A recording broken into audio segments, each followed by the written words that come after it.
Welcome back to Fight Night Rewind here on Keep It Real Boxing. This is Cypherbox and I want to talk about Anthony Joshua versus Alexander Povetkin.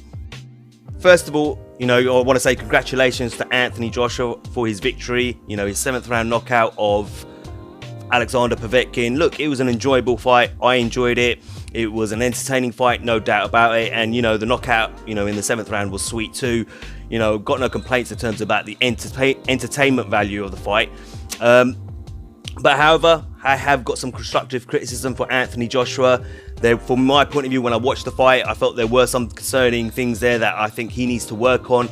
I was kind of baffled at the tactics and the strategy he used in there. I think he put himself in a position where he got hit a lot more than he should have, in my personal opinion. But you know what?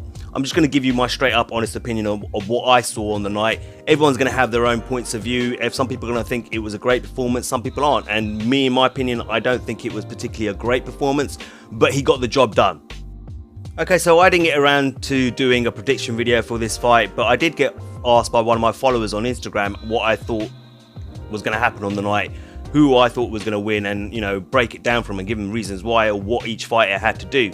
And I basically said I thought AJ would win the fight either by knockout or by decision. I couldn't say definitively which one it was going to be because, let's face it, the last performance against Joseph Parker wasn't particularly great and it went the distance. The fight performance against Takam wasn't really great either, and I felt the ref stopped the fight prematurely, in my opinion. I felt Takam could have easily gone the last 2 rounds with AJ, but the ref stepped in and called it basically. But this is how I basically broke it down to that person who asked me that question, and I felt AJ needed to use his height and his range, his reach advantage over Povetkin. Needs to fight tall, like a tall man, use his jab, utilize the jab a lot, constantly having it in the face of Povetkin. So every time Povetkin looks to go for an attack, you're throwing that jab in his face, forcing Povetkin to take that half step back and then reset and go again. Never allowing Povetkin to get into any sort of rhythm in the fight, personally. And using that jab also to, get your combinations off. Working off that jab, putting combinations together, keeping it at distance and breaking Povetkin down basically. Also trying to look for opportunities to use that vicious uppercut from AJ's. If Povetkin's looking to come in, take that half step back and launch that uppercut right up to his chin, but also use his height to punch down on Povetkin. It's a lot harder for a shorter fighter with a shorter reach to get to you if you're punching down on him constantly and you're keeping him at range. You're frustrating him in that sense. So that's what I was looking for AJ to do, is to keep it at range, frustrate Povetkin, break him down, and then you eventually probably may get the knockout as well out of that, right? So by doing that, I felt it would have been an easy night's work for AJ, let's be honest. Now with Povetkin, I felt Povetkin, obviously we all know Povetkin he's a shorter guy with a shorter reach. He's gonna have to come up and around AJ's reach. So bending low, ducking low, coming under AJ's punches, rolling the shoulder to the outside to the left where he likes his left hook because that's his favorite punch, and coming up and around AJ's reach to land the left hook, follow with a straight right. He's not going to be looking to jab a lot, to be honest with you. He's going to be looking to come low and come around AJ, or dip low, go to the center, go attack the body, get on the inside, then step up and go for the headshots. Or even dip low and jab to the body, getting AJ to drop his guard so he can come back with the other punch that he likes so much, is the overhand right. He's not going to fight like a tall man. He can't do that. He's got to get around AJ's reach. That's what his plan would have been all night. But it should have been a lot more difficult for him on the night if AJ had fought tall and at range. But what we saw last night, for me personally, I felt Alexander Povetkin was landing his punches way too easily. And that's because of the way Anthony Joshua was fighting. But for some reason, I couldn't understand it. AJ decided he was going to bend his knees and give away his height advantage and fight, at Povetkin's level. Literally like straight eye contact. I couldn't understand it. Why you would do that? It didn't make sense to me. You are making it easier for the short guy to land quality punches on you, punishing punches on you as well. I mean, you saw what happened in that first round. He got his nose busted. So I don't understand why he allowed him to do that for starters. Not only that, he was fighting. I felt like I said, there wasn't enough range at times, and that's where Alexander Povetkin had his success.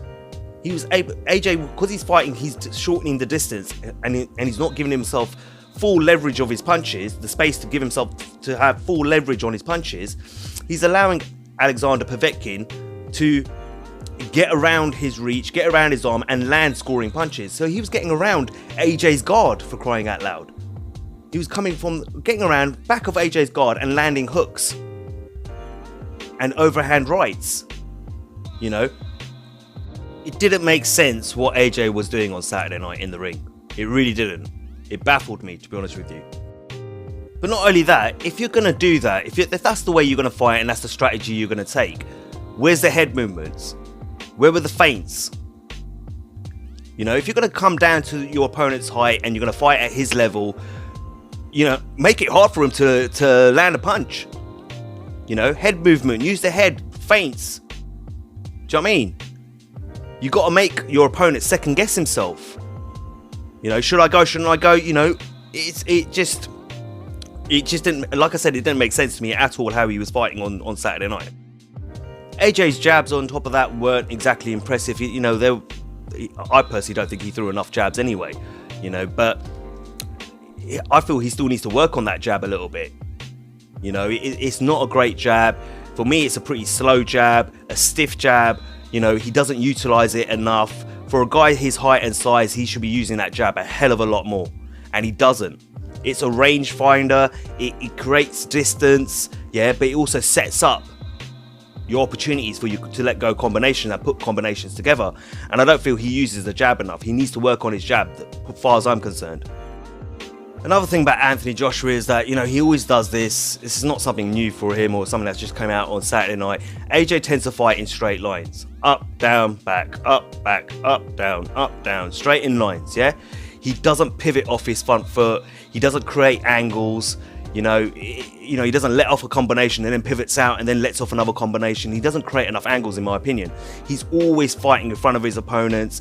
There's a lack of head movement, which I just touched on. You know, so you're a sitting target. And if you're going to give away your height and you're going to give away the range, and then on top of that, you don't create angles, you don't pivot out, you don't use head movement, etc., stuff like that, you just stay in front of your opponent, then you're going to get hit.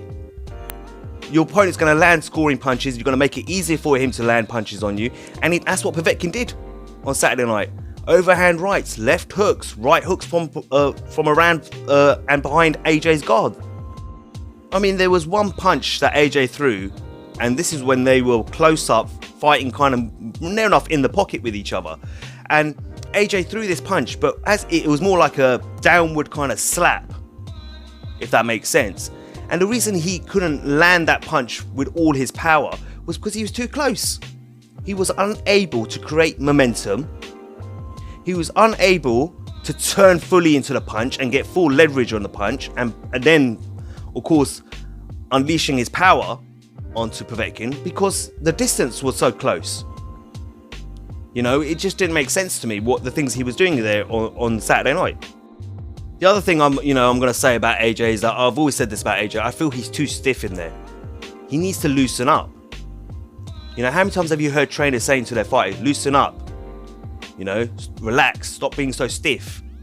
And AJ is far too stiff in there. Yeah, it's almost robotic, the way he throws punches and the way he moves around the ring. You know, you know, if you're loose, the looser you are, the more easier your punches flow, and you start building a rhythm. And on Saturday night, I didn't see that rhythm from Anthony Joshua. You know, I mean, yeah, he got the knockdown, and let's talk about the knockout. What instigated that knockout? He had distance. It was a straight right, okay? He had distance, yeah? He had the right range, the right distance between him and Alexander Povetkin to put full leverage, to turn completely into the punch, to be able to generate power, to hurt Alexander Povetkin, which eventually led to the knockout. Right? Now, if he had done that all the way through the fight and fought tall as well and kept the range going, you would have got Alexander Povetkin out of there a lot quicker than 7 rounds.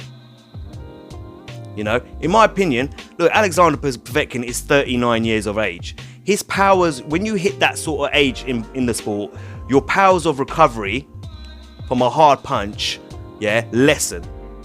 You become weaker in that sense from things like that because you've had a long career, you've probably taken a few hard fights, you know, age is against you now. So in terms of recovery, there's no way Povetkin was ever going to recover from that. We know that. If it'd been 10 years ago, it might have been a different story. But not at this age of age 39 where he's at the end of his career. But the point is, AJ had the right range, the right distance and the time to turn into his punch and create power. And land it accurately. Sometimes, actually, that's another point as well. All night long, I felt there was a level of inaccuracy in Anthony Joshua's punches as well. Don't get me wrong, he landed some really good punches as well. I'm not trying to knock AJ all the way. But at the end of the day, you want to see improvements, right? So I'm being constructively critical here. I'm not trying to knock that guy. He got the job done. And that's the one good thing about Anthony Joshua is that if he lands that sort of punch on you, he's a finisher. He's going to go in for the kill. And it's exactly what he did. So I praise him for that, but there's loads of things in there that I felt he was doing wrong as well, and I couldn't understand it. I don't think I've ever seen AJ do that, you know, and it baffled me. So overall, I felt it was a good knockout, good stoppage, but the overall performance from my point of view was below average. Yeah, I definitely feel he's got things he needs to work on, he needs to improve on. I felt the strategy was all wrong. I felt he could have got Povetkin out of there a lot quicker if he used his height and his reach advantage over Povetkin. But he made it a more difficult night by bending down and coming down to Povetkin's level. You know, and giving away his height and reach advantage in situations. You know, and it allowed Povetkin to land punches that, in my opinion, shouldn't have landed. So, you know, overall, I think it was a below average performance with a real good, strong finish. And the positive is that good thing for AJ, he is a finisher. When he lands that perfect shot, he's going to finish you off. You ain't coming back. But like I said, I feel there's stuff that he needs to work on still, and he will. You know, he'll go away and watch the fight, and I'm pretty sure he'll say, hey, actually, you know what? I took too many hits. You know, there's punches there that I should have taken. I should have got that guy out of there earlier. Personally, that's just my personal opinion. I wasn't believing all this hype that was being put behind Povetkin. He's the toughest test that Anthony Joshua's ever had. It was made to look that way because AJ used the wrong strategy and wrong tactics on the night. That's my personal opinion. Look, but anyway, look, hats off to him. He got the job done. He got a knockout. You know, it was a nice knockout. But, you know, hopefully in the next fight, we see improvements. Yeah? Let me know what you thought of the fight. I'm pretty sure there's going to be a whole load of AJ fans, as always, slating me off for what I'm saying in this video. But like I said, I don't really care about those things, you know. Take the emotion out of it and actually, you know, analyze the fight. Okay? As always, guys, like, share, and subscribe. Until next time, this is Cyphbox reminding you to keep it real.